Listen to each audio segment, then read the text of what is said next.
5 actions of the bow hand. So vertical motion, horizontal motion, finger pivoting this way, finger pivoting this way, and supination and pronation at the elbow joint. To first move the bow vertically from the wrists and fingers, assuming that your wrist is ever so slightly higher than the elbow and your shoulder relaxed and the bow in the traditional Franco-Belgian grip. Thumb opposite the second finger, third finger kind of curled to cover the Parisian eye, the pinky sitting on the inside of the frog, and nothing very tight, everything able to move so that we can push the bow out of the hand or pull it into it. The first motion I'd like you to work on, if you were to hold your wrists and relax your shoulders with your spine straight, is having the bow horizontal over the floor like this so that it's balanced somewhat in the pinky and the fingers are curled. And then be able to lower it towards the floor with the hair still facing the floor. Okay? So that we have the bow balanced a little under the hand. I would advise against straightening the fingers completely because they'll lock, but keeping them somewhat curled, but less curled than when you have the bow lifted up into the hand. And the bow balanced between the fingertips, the thumb, and the pinky. And then raise it back up and lower it down. And we'll practice doing that with the frog and stick in general, horizontal. You'll feel some bow weight in your pinky, even more if you hold the bow backwards. Again, not letting the fingers straighten completely and lock, but keeping them somewhat curled, raising and lowering. The next action is horizontal action of the wrists and fingers. If I turn it this way, you'll see that the wrist is slightly more pronated and the index finger is more curled and the back finger is more straightened when the bow is pushed out of the hand. As we curl those fingers, you'll see that the opposite happens. The hand becomes slightly more supinated, the back fingers are more curled, and the index finger gives. The center point on which all of that works is your thumb. If you look at the thumb, you'll notice it has to be able to rock from the index finger side to almost the pinky side as we raise the bow, or at least to the center. And it also has to be able to straighten and bend. That's vertical motion of the wrists and fingers. Now, for certain string crossings and for balancing the bow at bow changes in the beginning of chords, the ability to pivot slightly, to shift the weight back and forth from the back fingers to the index finger in this type of a vertical windshield wiper action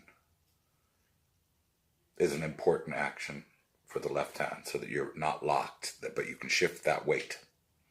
This can also be done horizontally.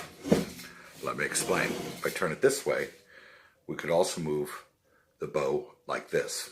Now, we don't want the bow like this or like this. So why would I have you do that? Well, you see, at the frog, it feels, when the bow is straight, like the bow is moved slightly this way. Otherwise, it won't stay away from our head. At the tip, it'll feel like it's gone this way. So even though we're not seeing that at the point of contact, we still have 90 degrees. At the frog, it feels as though you've done a windshield wiper to your left. And at the tip, it feels as though you've done one to the right. A good way to experiment with this one, to prove it, is hold the bow in front of your face, okay, with your palm facing you, and draw the bow down all the way to the tip and feel how the bow's orientation changed.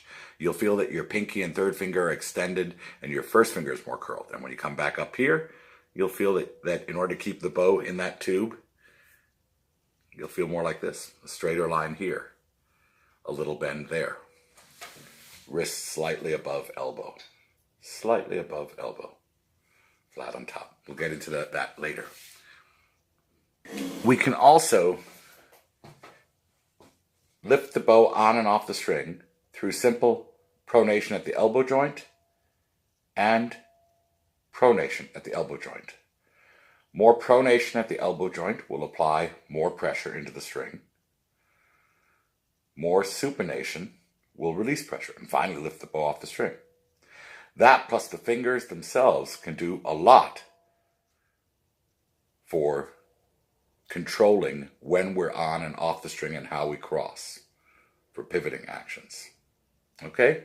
So vertical motion, horizontal motion, finger pivoting this way, finger pivoting this way, and supination and pronation at the elbow joint. All of these actions of the bow arm can happen actively or passively. If we do a collé, the horizontal motion of the wrist and fingers is active.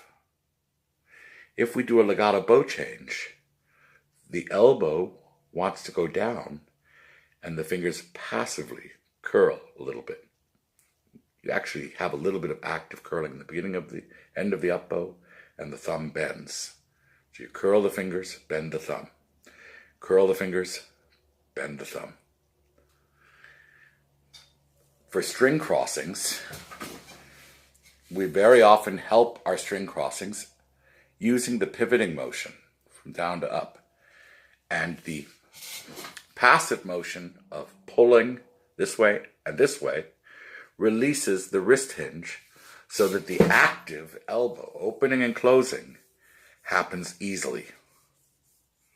Again, as though a string were almost drawing your wrists in the new direction horizontally, but the bow's tracking straight.